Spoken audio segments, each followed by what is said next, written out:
This is the inaugural episode, the first episode, we'll call it the pilot even, of Pardon the Pummel.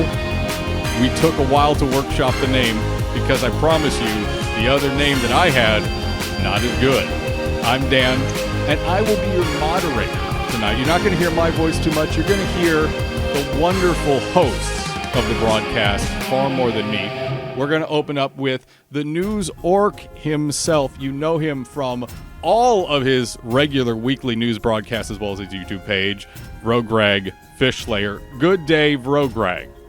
Hello, thank you very much for the warm introduction, Dan. This is a true pleasure. I'm really excited just to talk about Turtle in general. I'm looking forward to what we might get up to, and we do have with us a very interesting and special guest. Wait, no, not a guest. That's a co-host I smell. Is that Nixxiom? It is me, dude. How's it going, fellas?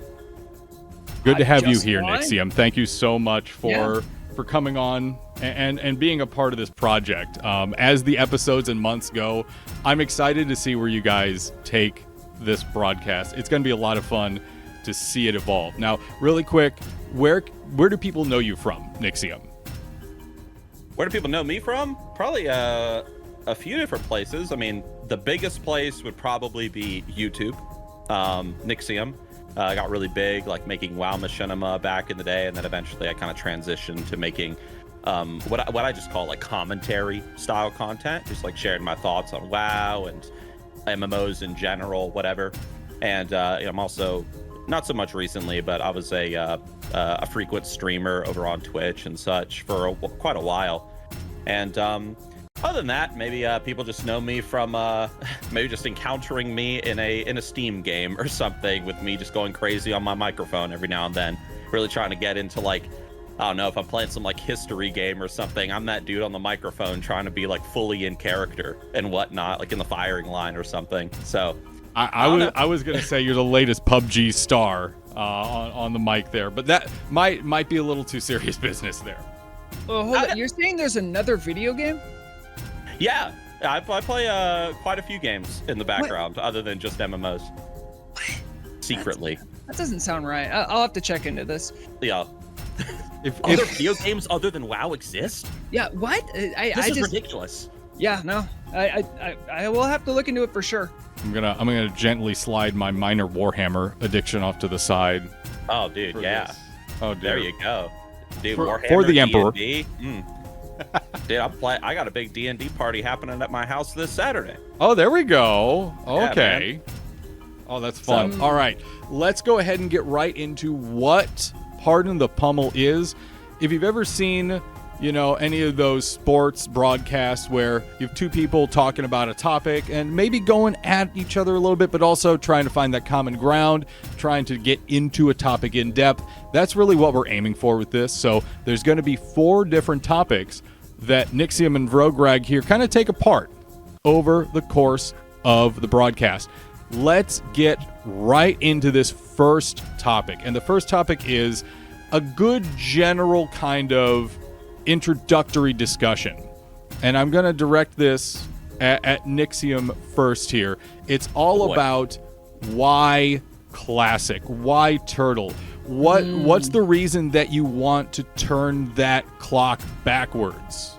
Why do you want to go 88 miles an hour? It's a really good question.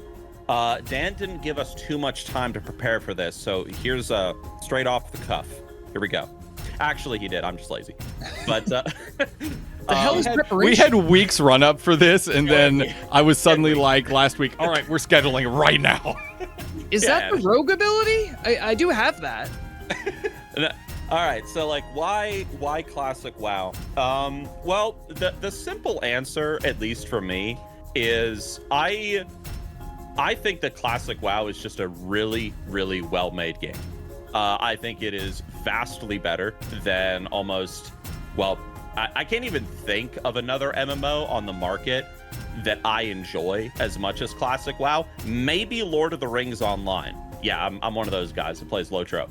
But Classic WoW is just such a solid game. Just even like in its design, like even the things that were broken about Classic WoW, I would argue actually are what made the game better. Like one small example off the top of my head, everyone is like, the stereotype is like, oh, it's such a pain in the ass to level a warrior, like especially like in the beginning. Oh, it's pain in the ass. Back in the day, Blizzard was batting 1,000 for sure. Yeah, but like the thing is, because it was kind of like a little bit of a pain to level a warrior because you didn't generate rage like to save your life, literally, it sort of like forced warrior players into groups more and into dungeons more, where they got to kind of learn their role better as like a tank and like the group's leader. So it's sort of like an accidental like stroke of genius in a way. And I could come up with like a ton of other examples of that, but even like the flaws of Classic WoW, I would argue, are what made it so special. And I think the thing that for me, that I mean, I could talk about this topic for hours, but the thing that I love the most about Classic is the sense of adventure that the game brings. And it's something that the modern World of Warcraft game has lost over the years because Blizzard is so endgame focused. Dunking on Blizzard, we could also have numerous episodes on that too. Oh yeah, certainly. Like, where has Blizzard like made a misstep over the years, and I think this is one of them. Like Blizzard just put all of their focus on just endgame. Like even in their recent like Season of Discovery like experiment, it's all endgame. Like, where is the love for like the early game, for the leveler, for the altaholic? Like, where is the love for the greater world and not just like these few zones and few raids? Yeah. And this is why Turtle, I think, has been so successful as like a Classic WoW, Classic Plus experiment, because they're not just giving you new raids. Like, oh, new raid, here you go. Like, oh, well, we gave you like this new battleground at max level. No, like they're constantly giving you like these updates to old questing zones and introducing new areas to like quest in and explore and stuff. And this is a topic I could go on for forever. Like, oh, what did Turtle WoW do right? But that's my answer. So sorry if that was a little long-winded, but no, that's good. That's good. I feel you on that. Yeah, I mean, it's definitely a situation where like I can see that perspective of Blizzard was doing things right. They knew how to value people's time and make the world a place rather than just an amusement park attraction. But, getting to the actual question here, what keeps you coming back to play Classic? And, I have talked about, my time on Turtle WoW and, trying to be all, showing off how long I've been playing. Truth be told, Turtle WoW is the most WoW I've ever played anywhere. My experience with MMOs, because I have played, I did play LOTRO a little bit. Nice. But I'm the only other one I played a lot was Star Wars, not online, Star Wars Shadow of the Old Republic. Yeah, the Old Republic. Thank you. Yeah. Anyway, what gets me coming back isn't actually any sense of nostalgia, because I did play back in the day. I played when the Burning Crusade was released, and I was there for Wrath of the Lich King's release. But the thing is that I'm not really nostalgic for those times. What brings me here is that, like, even back then, I was like, why are there blood elves on the Horde? It was these incongruities with the story where I'm like, wait, okay, I've played Warcraft 3, like, no goblins? What's going on? There were these points I could notice where I'm like, they could have done something different. They could have done something better. They could have done something worse, but had it be more authentic feeling, right? And I always had that sensation, even when I was playing way back then. What gets me to come back is that, like, the fans have had a long time to sit with vanilla, with Classic, to think it over, to ponder about it. And you know what? You can go back and maybe do something differently. You can play the same game, but make different creative choices along the way.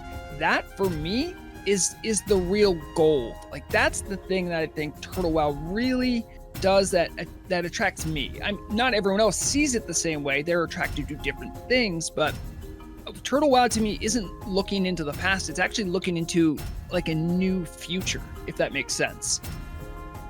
You know, building on something that you said 1 second ago, one thing that I always did find kind of odd, even going all the way back to, going all the way back to TBC, you talked about blood elves, or high elves being on the horde, and I've always felt the same way. Like, I felt like Draenei and blood elves should have been switched around.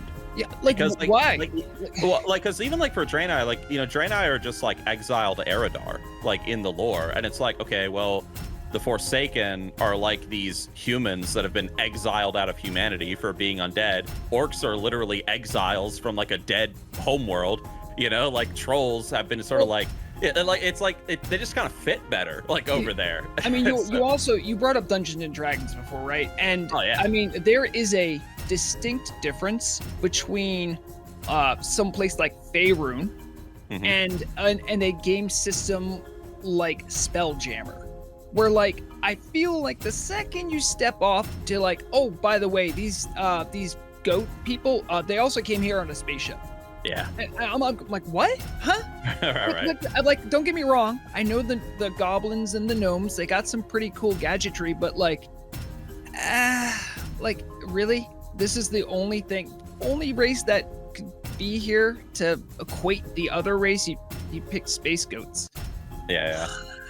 Just really confounding when like you have a portal there. Right. Like, just have them come through the portal, man. Like, so that was part of it too. That really seemed incongruent. Adding these sci-fi parts, and it's okay, but it doesn't really feel like Warcraft 3. You know, it doesn't. I wouldn't expect to see space goats in that game. Right. Really quick question here. I'm going to ask both of you. Vrograg just brought up Warcraft 3. How much did each of you play the Warcraft RTS games? Nixxiom, go first. So when I first started playing WoW, going all the way, I started in 2005, but I had never even heard of the Warcraft strategy games until I was in TBC. And like, I didn't know what was going on. I'm just like, I'm just fighting demons. I'm just fighting undead in the Plague Lands. Like, I didn't understand the story or the lore or anything. And then I learned about Warcraft 1, 2, and 3. I went and convinced my mom at the time to buy me Warcraft 3. Nice. And played it. Played the Frozen Throne. Absolutely loved it. It created a new love of the game for me that I didn't even. It took it to a whole new level. And then I became just a huge Warcraft lore nerd and like a role player and everything after that. So played a lot of Warcraft 3 back in the day. Played a little bit recently too, a few months ago, but just kind of on and off ever since then. Yeah, and for me, I played Warcraft. I actually started my quote-unquote Warcraft journey back during Warcraft 2. It was the first, was actually my first RTS game I ever played. I just found the mechanics kind of fun. What was interesting though was that I'm like, oh cool, like I guess all RTSs do this. I thought the story was kind of fascinating. And I'm like, okay, it looks like they kind of took like a D&D template and ran with it. All right, this is cool. And then Warcraft 3 came out. I played through that. The storyline was great. And I played the game.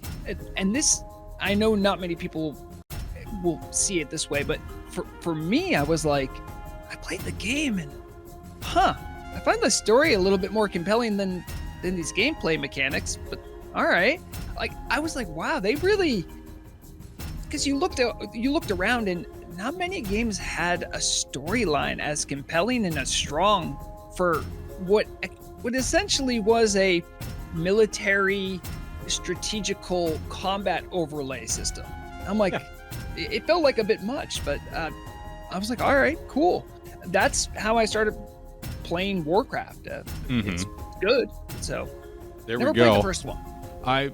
My second PC game ever, not my first game, but my second PC game ever was Warcraft Orcs and Humans. The first one was Myst. So nice. It's in my blood for me at least. What we need to do though is we need to go ahead and take. I'm sorry. What's that? Sorry. I I have a quick story, super promise, Do it about fast. how I first bumped into Warcraft. First time I ever saw anyone playing it, I was in detention in high school. And while I'm sitting in detention, my science teacher was in the utility closet. I had to go to the bathroom. So I asked him for the pass, and I saw him playing a game. And I'm like, what's that? And he said, oh, this is Warcraft 2. Here's your pass. That's literally how I found Warcraft. That's funny. Cool and get in trouble, kids. That's cool. Not the lesson I want to teach the youth of today, but you know what? We're going to go with it. We're also going to go with a quick timeout. When we come back, we're going to go ahead and talk about the difference between mystery and discovery in the world and having information available, especially as a raider, because that's going to be that's already a hot button topic here with Kara 40 coming out. So, short break, and then we're right back with more Pardon the Pummel right here after this.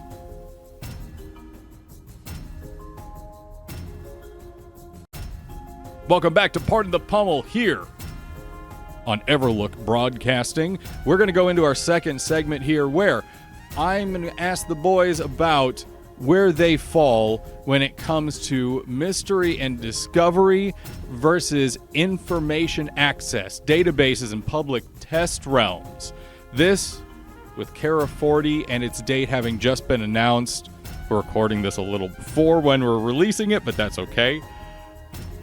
This is something that much of the community has discussed in great detail, and it's time that the two hosts here tackle it as well. So, Vrograg, this was one of the topics that you suggested this week, so I'm going to throw this one at you first, buddy. Where do you fall between mystery and discovery or information access, and why? I want you to back up your answer. You know, when you say the community to discuss, that gives it way more propriety than maybe it had, because what we're really talking about here, and I think is the biggest centralizing force in this, is open test realm or no open test realm. Like that's really the bread and butter of this situation, because if you've played on Turtle long enough and you haven't played and bumped into an error or a bug or a glitch, then you're probably not playing Turtle well. It's great. We're a community. We understand that. These are not high-end, mega perfect developers. You're going to get some bugs. It happens. And we see as their content keeps getting more optimistic in the things that they think they can do. If you came through the 17.2 patch, you probably noticed server downtimes, things not working the way they're supposed to, etc. I don't need to air out that dirty laundry. You can just look at the bug tracker if you want to see what I'm talking about. And one of the big calls, both internally and externally, has been we have to make sure there's better QA on the changes we're making, which is fine. And yet there's a huge segment of the player base that says, all right, we would like to help. We can do testing. And here's the problem though. The Turtle team is developing new aspects of the game, while what they're also doing is trying to tell a story. And that's sort of where the rubber hits the road. And I don't think there is a perfect answer. I think there is, but to give the other side as much credence as it deserves, finding something for the first time, discovering mechanics of a boss encounter, finding loot that no one's ever seen before and they don't know everything that it might do. These are things that are hallmarks of the original vanilla scope and the way the game was enjoyed and experienced. Lore books that might be a breadcrumb for something else. Like these kind of things, they're essential to the DNA of early Warcraft. And it's difficult, right? You want to have a good, smooth game, and you also want to have that game be meaningful to the players that are experiencing it. And I think right now the team believes them to be mutually unable to coexist. I don't personally believe that is the case. I'm also not a developer. I'm a dumb guy who pretends to be an orc on YouTube.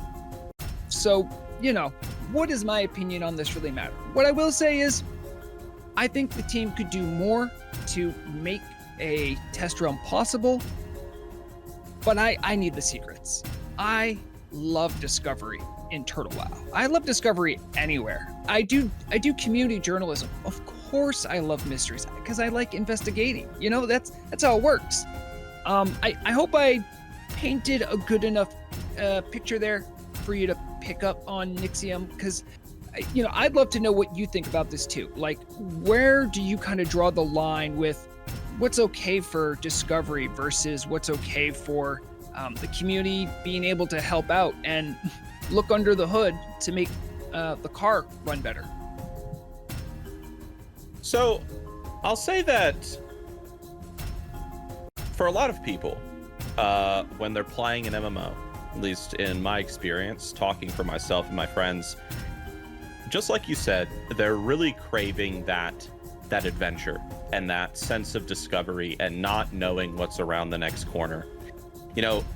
One of the things that probably made walking to Mordor so memorable for Frodo Baggins was not just all the bad and the hard times, but also all the good, like meeting Galadriel and going through all these amazing lands and stuff. And it was an adventure, and people want to really capture that. And having a PTR where people can go in, as many people as whoever wants to download it, they can jump in and they can see all the new content and they can figure out the optimal leveling path and figure out where all the treasure chests are. I mean, like, I know some people like that, but I think, just like you said, it's a little bit of it's not what Classic WoW is really all about. At least to me, Classic WoW really is a game that's meant to capture that sense of adventure, and that sense of discovery. And so, as a player, I've always been against PTRs. I want the mystery, I want the discovery, but at the same time, I understand that behind the scenes, the developers are human too. And it must be a pain in the ass, when they do something that has not been tested and they throw it out there and suddenly there's a million bugs and exploits and who knows what. And we've seen. Oh, you mean the hairdressers? Yeah. I mean, there's plenty of examples, but I think that a middle ground could be potentially getting a handful of people. I don't know, it could be 50 or 100 people that have a dedicated role of just being hey, you guys are testers, you got some sort of light NDA that you're under, nothing super official, but but don't leak what you see. Don't take screenshots and post it on YouTube and Twitter and stuff, but you're here to help us just test this. It's a little mark of honor for being an amazing member of the community. If you want to help us out, thank you very much. And that can be the little the sample group that goes through the new Karazhan raid, for example, and plays around in it, sees if they find anything wrong, and if they find something, the devs can fix it before official launch. And then but for the greater majority of the player base, I mean, I personally think it's better to have them completely in the dark. I don't know. I know some people will disagree with both me and you on that, because they want that perfectly optimized game experience. But I would say as well, some of the things that make Classic WoW very special are the sort of the nonsense bugs that are a part of it. I want to be clear too that I understand. I mean, perhaps more than most people, that the client they're using is just not good. They know that. And the fact that they can even get this much to work, I think genuinely is a modern marvel. I don't know how they do it, because everybody I've interviewed who's not in the Turtle WoW space about private servers, how they work, it's people talk about 1.12 like it is an actual ghost story. They're right. why would you do that? And so, things are gonna be a little buggy at times. But I also, as someone who does a good amount of rating and looking at parses, even though they don't really mean anything. But, you know, I can understand how deflating it can be, where it's like, oh yeah, that piece of loot that just dropped. Oh, you know what? We did something incorrectly, and the server reset. Oh, that loot's gone. It's like, wow. Yeah. What do you mean? Could this be avoided? Yeah. I'm going to step in here because I want to throw you guys in a little bit of a different direction with this conversation. I'm going to give you a little twist here. Back in the day, and I'm talking like specifically in vanilla, and to a certain extent TBC, it kind of got broken up when Wrath started, although it still was a very strong topic of discussion. The concept of the best possible spec for, let's say, a Fury Warrior or a Fire Mage, that absolute, what people end up calling cookie cutters, was a massive problem in my opinion. But at the time, especially in vanilla and TBC, if you weren't these cookie cutter builds, you didn't get into raids, because people didn't look at your performance per se, they looked at your gear and your spec. So my argument, and I want you two to share your thoughts on this, is sometimes tools and information allow our own, I'm not going to say suffering or self-destruction to happen, but they enable us to be self-destructive. Talk about that.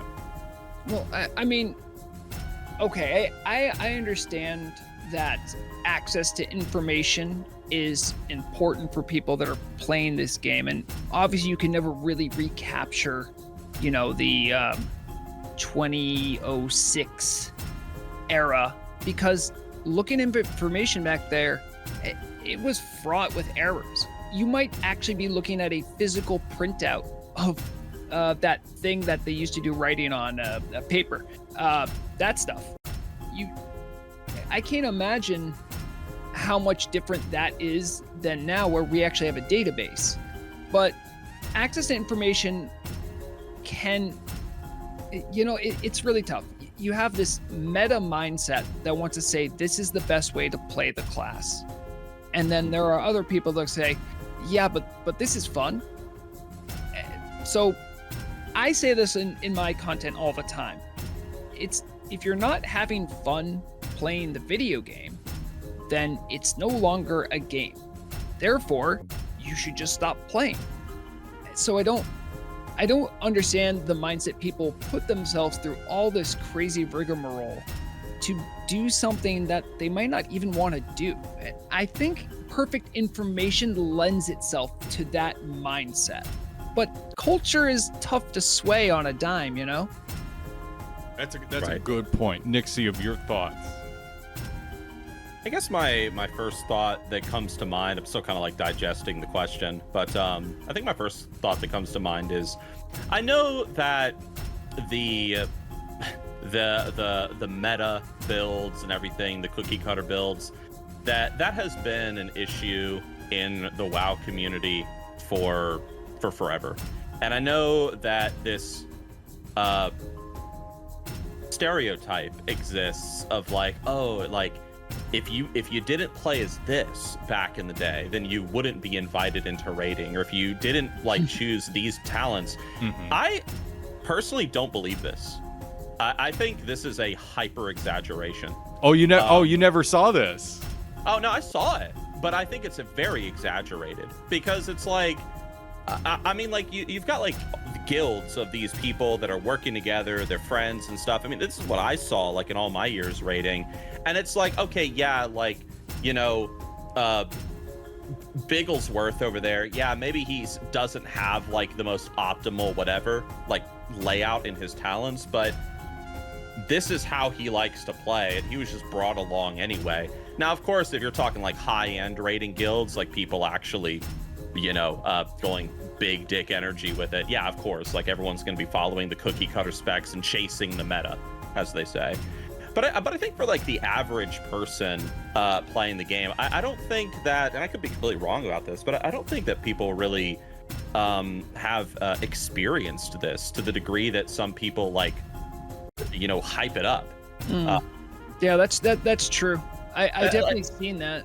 It's like I don't know, like even like, you know, in just focusing on just vanilla WoW, or like even like in Turtle or something, like, I mean, how many people are like crucifying each other on Turtle WoW right now because you're not doing like the most optimal like warrior leveling rotation and like talent stuff.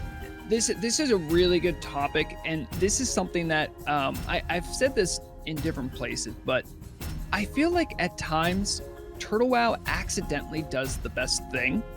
So because a lot, like for instance, our database, which isn't currently updated, might have incorrect information. There isn't like, you know, Zygor's guide, you know, 1 to 60 in 5 seconds. We don't have that level of expertise in information. And because of that, there's just enough information to make people, this is going to be crazy, have to engage with the community and actually talk to each other like human beings to try to find out how things work. Talking to other people in a multiplayer game? This is actually the best case scenario. Honestly, this is good. I like that when I first joined the server, like way back, and wow, I'm playing a rogue. Okay. And by the way, I had never played a rogue until I had Vrograg, right? So I'm trying to do stuff, and I had a dagger, and then I noticed that I accidentally backstabbed something when it was in front of me. I went to the Discord. I'm like, hey, I noticed I backstabbed something, but I was looking right at it. They're like, oh yeah, front stabbing's a thing. I'm like, oh, and that sent me down a little rabbit hole. And I like made some friends, and I asked them more questions. This is like ideal in my perspective. But Turtle only got it because they make stuff and then they don't put out perfect information about it. People have to do it themselves, and honestly, that's the best. So I'm happy with that aspect of the information gap. That's that's fair. I will close this up just by mentioning a short story here. Back in Classic 2019, I was leading a raid guild at the time. I encountered another raid guild on Mankarik where the guild leader refused, and I mean refused, to allow any boomkin or any elemental shaman in his raids ever. That's an like, actual not monster. just hey, I don't want you to have these certain talents. These entire specs were just banned from his raids. I again, just personal experience, but I have encountered these people, and my God, they're still around. So you think they're people? Nixon, go ahead. People. I was gonna say that, like, yeah, these people most certainly exist. I mean, I've debated them even in my like YouTube comment section, like, because I've made videos about this, and it's like, dude, that's a mistake. And it's just like, well, you know, I mean, I don't mind having a discussion. Nixxiom is a man of the people. Yeah, I'm a guy of the people. You know, I want to hear what people have to say. I love being proved wrong. It's one of my favorite things. But like, here's the thing. I know these people exist. They're certainly out there. There's probably some people listening to this who probably fall into this category. But I think that most people that play like an MMO don't treat the other players around them as calculations on their recount add-on.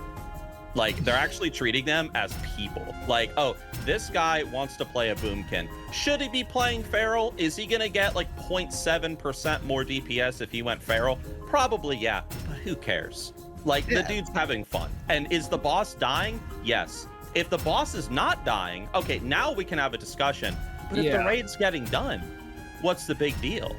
And like, I mean, the hit to morale, you need that dance. The boomkin dance is so essential to any raid. I still can't wrap my head around that. Gordok ogre suit. Gordok ogre suit. That's all I'm gonna say. When I've led raids, my only thing is like, if the boss is dying, I'm happy. Do whatever the hell you want. If he's not dying, we'll make changes. I love how reasonable. Undead bosses, like, what do you do about them? They're already dead. I love how reasonable you guys are. It makes me so hopeful for the future. Well, it's because we're not treating the video game like it's a damn job or like it's a math problem that needs to be figured out. It's a game. It's for fun. It is a game. It is a game. All right, we need to take a break, guys. We got to take a break. Sorry. I'm tired. I love this, though. I love this energy. This is so good. We're going to take a short time out, everyone. A quick break. And then we are coming back with talking about the RPG element that exists in WoW, in Turtle, in Classic WoW, and how vital and how strong it is.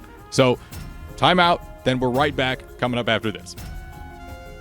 Third segment of Pardon the Pummel here on Everlook Broadcasting Company. Myself, Dan, your host, moderator, Nixxiom, Vrograg, your hosts, your discussers, the discussees, if you will, the people bringing the heat. And next topic, I want to get right into it here. That last segment was so solid. I need more. I need more back and forth. I need more discussion. The RPG element. This is something that Nixxiom, you brought in, you wanted to talk about. This is really important, especially with a lot of what Turtle is adding to vanilla and to classic, in my opinion. I want to just get right into it here. What is it about the RPG elements in classic, in vanilla, that really just bring you into it and immerse you in what's going on? Go. So I'm going to start by saying this. Modern day MMO developers, I'm calling you out. It's called an MMO RPG, okay? So that means that the role-playing element of the game is very important. I made a whole video recently on my YouTube channel talking about how if your MMO is not pursuing immersion as one of its goals, you are wasting your time. At least that makes so much opinion. more sense. I thought it had to do with rocket-propelled grenades. No. I mean, that can, maybe in some games, like, that can, like, add to, like, the quality of it, the immersive quality and whatnot. Cool, but, like, look, when it comes to classic WoW, this is a really big topic. I've made videos about it on my channel, like, many over the course of, like, several years. And honestly, I don't even know where to begin. Like, I could talk about the fact that classic WoW actually gives you the entire world. Like, you're not going through a loading screen between Tirisfal Glades and Silverpine Forest. You can go from the top of the zone the top of Tirisfal all the way down to STV, and you're not going to hit a loading screen. That's insane compared to games like Star Wars: The Old Republic, where you hit a loading screen every 5 minutes. Those are annoying. Like, I don't want, when I'm playing an MMO, I don't want to be reminded that I'm playing a damn video game. All right? The more I'm being reminded that I'm playing a stupid ass video game, the less I'm going to enjoy it. Anyway, so getting the whole world, that's great. The sense of progression that classic WoW offers, just from an immersive standpoint. Like, you start off, I'll use Tirisfal Glades. You start off as this little undead. You're wearing crappy little, your starting gear. You're going around, you're killing zombies. You're getting some gray items and stuff. Like, you feel like a piece of garbage because you're literally a dude getting crappy gear off of dead people.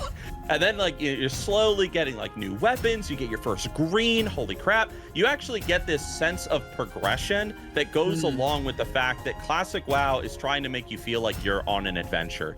And they're not starting you out as some, like, the hero of Northshire Abbey, the champion of Azeroth. Yeah. It's like, you're nobody. Like, you're even at max level, really you're still no one.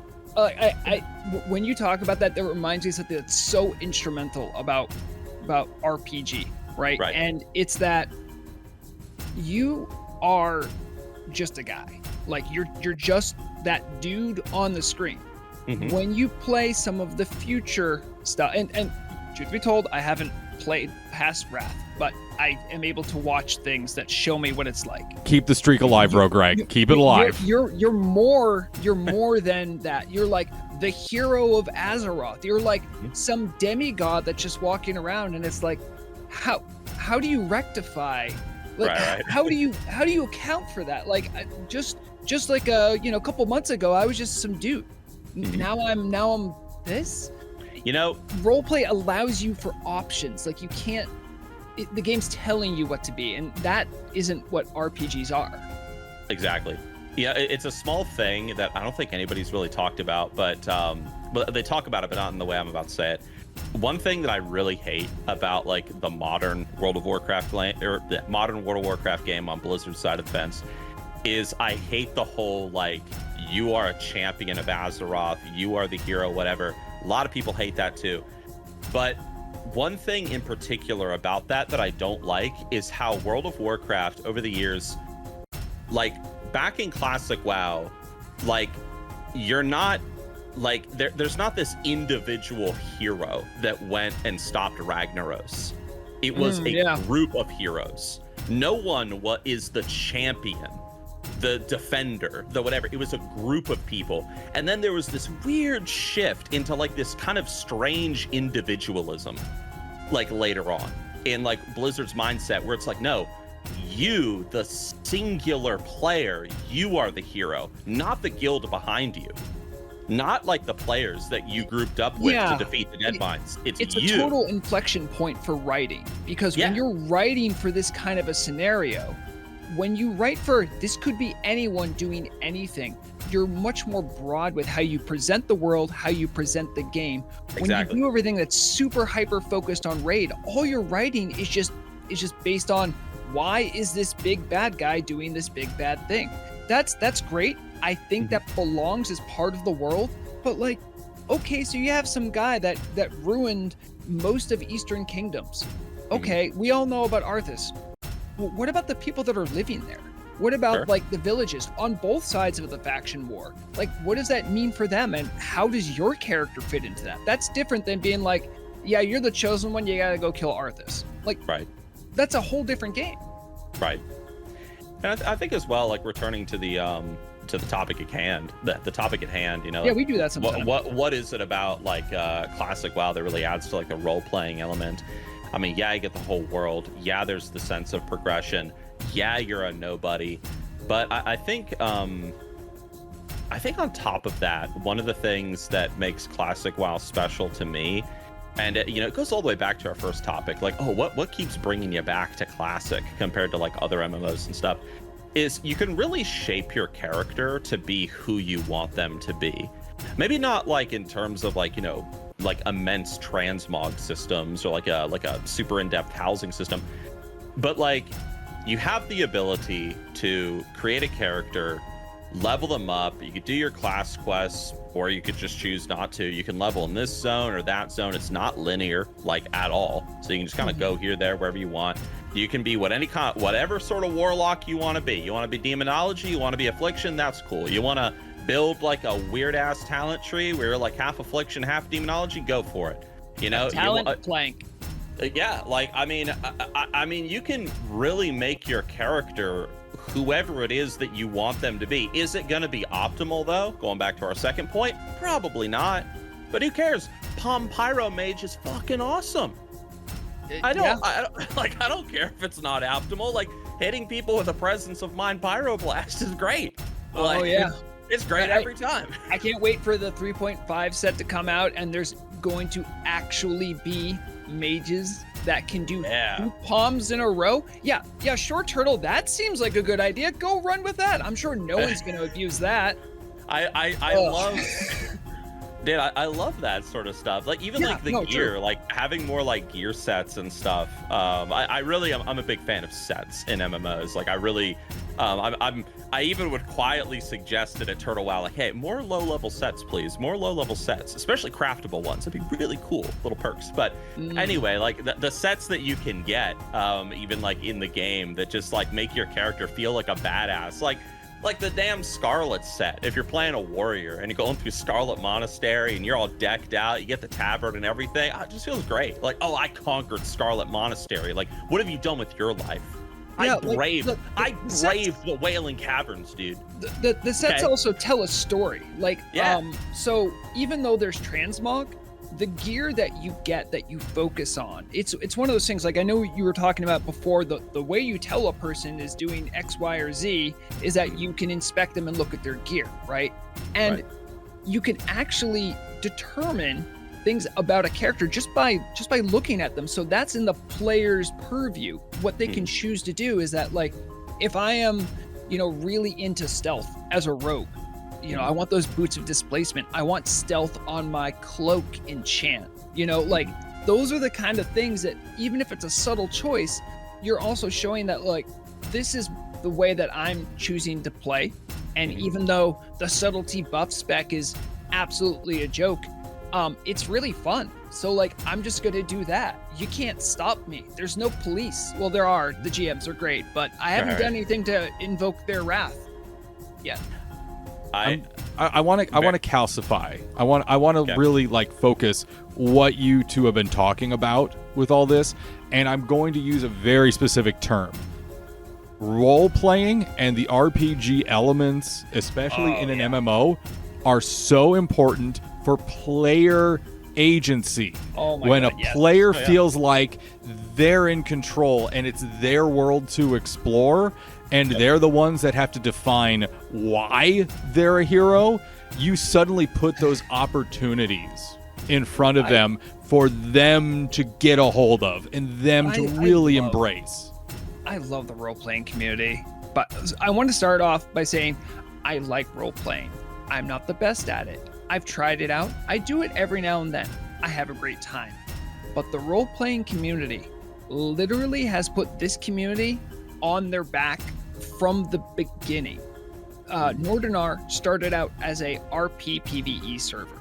Most of the people that were there in the very earliest twilight, the dawn of Turtle, it was all roleplay. There were still people doing PvE stuff, but it was all at the really request of what the role players wanted. That's the reason why there's guild bases. It's the reason why you can do, it's much more limited obviously, but you could do multi-box. Like, the reason was to help role players. And there's a big difference. Like, if you're walking just from Alliance bias, you guys will understand what Elwyn Forest is. Let's say you're walking from the inn and you're just going to Westfall. Even if you're running down the street, okay, there's the path, you go run down it. Now, that walk can go two different ways. You can either just go from point A to point B, maybe kill a couple mobs, whatever. Or, as you're running, you see there's someone that's walking at RP speed. You don't know what they're doing, but there's like there's 5 people doing it. They're throwing snowballs at some dude. Wait, what? You stop for a second to check it out. Turns out the guy they're snowballing was caught stealing a chicken. This is people who are just making up a story, and all of a sudden the game goes from point A to point B to, well, hold on a second. Now you're curious. This is the difference. This is why role play is so important. It's not just memes about what goes on in Goldshire Inn. Like, honestly, there are compelling stories, fascinating people, and I'll always be a cheerleader for them. Even if I don't role play as much as I'd like to. I think it's great, and it is the difference maker for everything, honestly. Just to take a step back to the whole, the RPG element of classic WoW, I want to talk about role-playing for a second, because you're tickling my fancy, because I have a big history with role-play. I'll explain all that. So you did steal the chicken. Okay. It was not me that stole the chicken, but we have no. We haven't proven that Nixxiom was the one that stole the chicken. There is still the potential. We're working on the RS for it. All right, I'm writing this down. There are no witnesses. Well, one thing I was gonna say is that in my opinion, role playing really. How do I put this very simply? The more that an MMORPG becomes divorced from the tabletop D&D experience, the worse an MMO becomes, in my opinion. Because I think the thing that makes D&D and just tabletop role-playing just so popular, it's kind of like what Dan said a second ago. You have your character, you can make them whoever you want them to be in your own imagination. You can craft them to go in any direction that you want. Pursue any skill line. You really can make your character yours, which is why D&D and tabletop role-playing and LARPing and stuff is so damn popular all across the world. And it'll stay that way forever because, the human imagination is the limit. And obviously with an MMO and a video game, you can't allow a player to do everything. I can't have my undead lose his left arm and he replaces it with a tentacle or something in game. But the more that you allow your player to really craft who they really want to be, they want that, undead warlock, I used that example earlier, to really be that affliction casting, dark, sorcerer. The more you can let a player really craft that character to be who they want, I think the more immersive and better your MMO is going to be. So those little RPG elements, just like Dan said, they're so important. Yeah. And in regards to role-playing, so I role-played in World of Warcraft for a very long time. I role-played from probably late TBC all the way into Warlords of Draenor. And then after that, I got tired of it. And now I just do D&D, and I'm also a really big LARPer. So, you know, I got like a full kit like in the closet right behind me. I go fight people with like swords and shields and stuff. And it's great. It's good fun. Show you guys some photos at some point. But I've never roleplayed on Turtle WoW though. But I can attest to what you're talking about, like in the example of seeing some people and they're throwing snowballs at someone, and then you learn this whole storyline of like, oh, this guy stole a chicken. Dude, I could tell some stories, but anyone that has spent a lot of time on like a big dedicated like roleplay realm for anything, dude, role players are like kind of crazy. Like no, they absolutely are. The depth of their storylines, dude, like, oh my goodness. I've been on servers where you have like WoW role-playing servers where it's like you got like the Stormwind nobility with all these elected officials and stuff, and this dude is a representative of the king, and you got this whole Game of Thrones power politics going on in the background of this dude and his guild is plotting against this dude and that guild, and betrayals and people blackmailing each other, like, you know, on Discord and shit. Like, it's wild. Like, you know, there's something that I didn't even mention it, and I'm honestly ashamed that changes the whole dynamic of role playing on Turtle. You should be ashamed. Role play GMs. You can petition. That's not every time, but generally, once you start doing role play, you have a group and you have an idea for an event. I mean, I wasn't even an RP event, but I had like a transmog competition. I meekly asked him, like, hey, is there any way you could put like a small, just like some bleachers and like a stage in this one spot that would be good for the event? I show up, it's gorgeous, it's decorated. The RPGMs can take the things that you want to have happen for like a storyline and actually make it come to life. It's fascinating, and I don't know. You did a lot of role playing on retail servers everywhere. So, could you ever do that on Blizzard? I don't think you could, but I could be wrong. Well, I didn't just role play on retail. I role played a lot on private servers, mostly. Okay, then all bets are out. You can do whatever you want on those. Yeah, like I role played on I role played on this one private server for a while. It was called Prologue WoW. That was cool until it got shut down. But then when I did role play on retail WoW, I role played on Argent Dawn EU, even though I live in the US, just because it was such a hot role play realm. Yeah. But no, like of course not. Like Blizzard ain't gonna spawn no damn stage for you.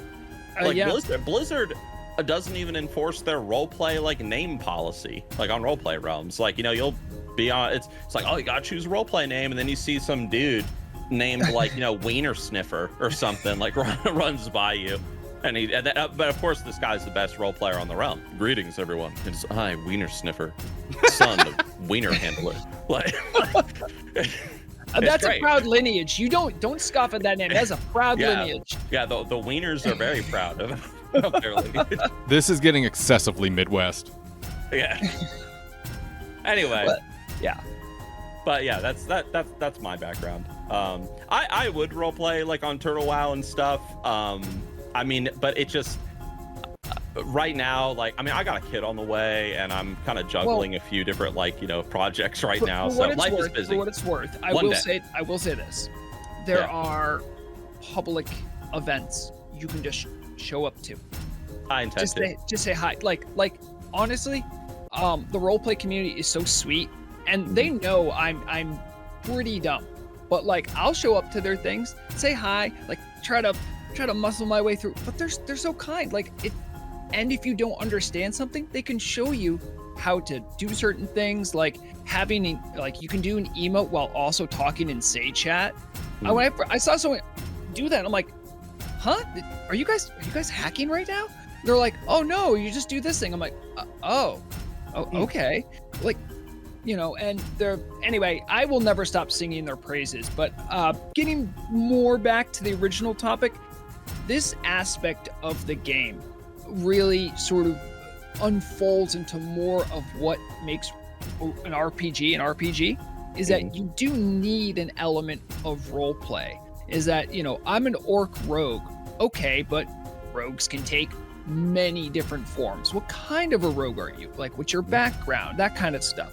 Even if you don't, you're not some sort of hardcore role player and you choose to walk everywhere you go, having like a backstory can also just be a fun thing to talk about. We're like, oh yeah, my orc's like a dashing swordsman, and oh, I don't want that piece of gear. It wouldn't look good on me.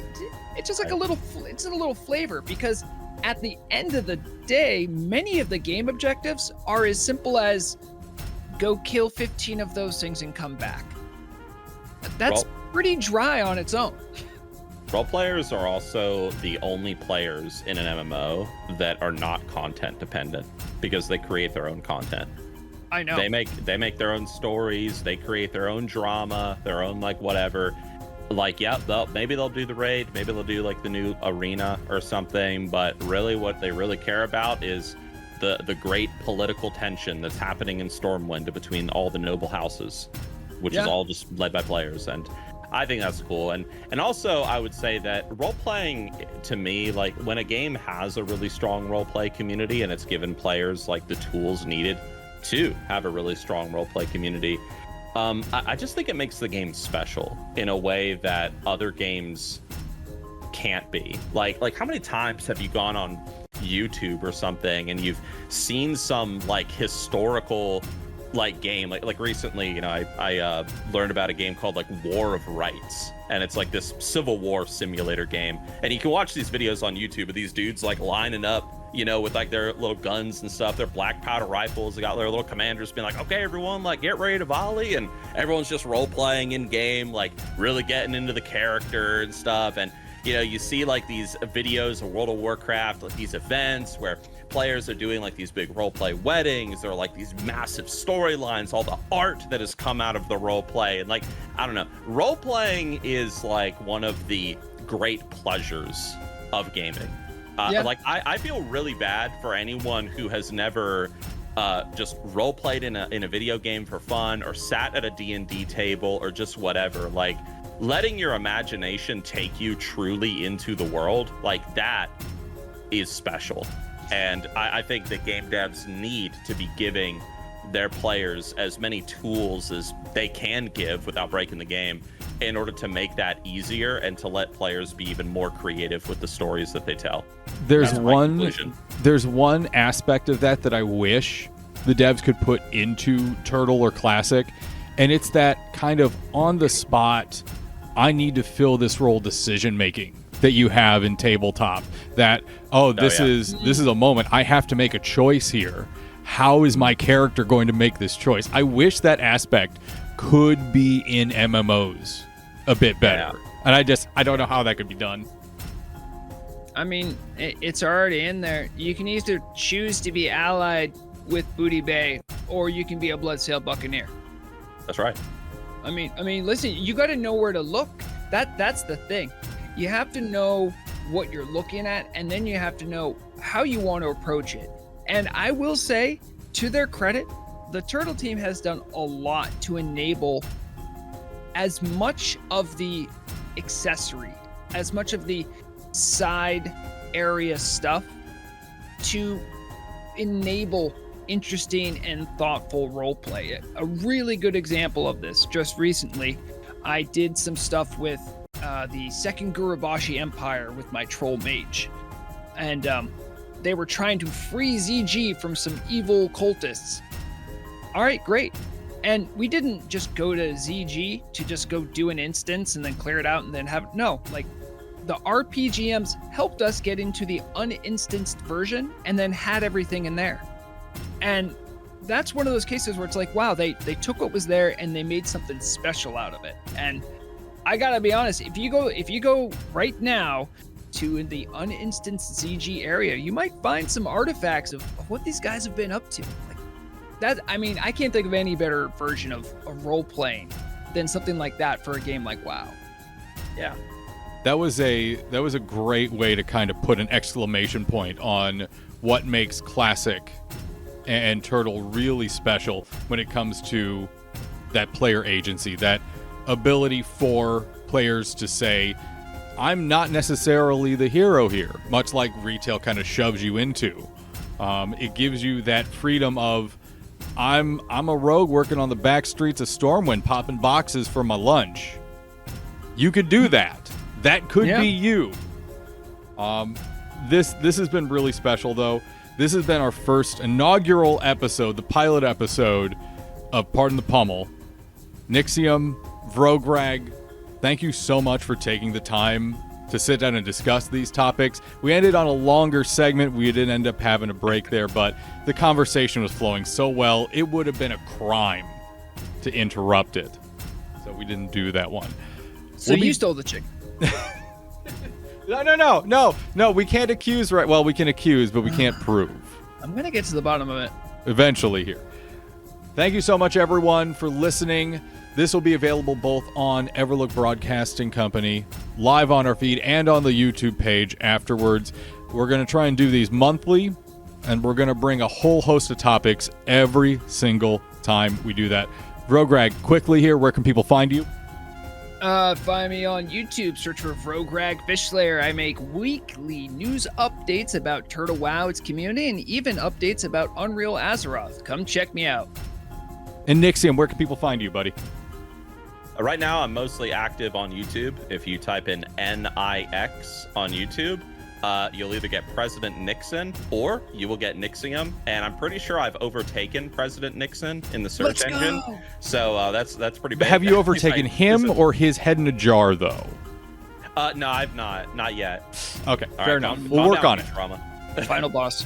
But anyway, yeah, so Nixxiom on YouTube or just whatever. And yeah, I really appreciate you guys letting me come on and crash your party. We'll do it again next month. Thank you so much, everyone. This has been Pardon the Pummel.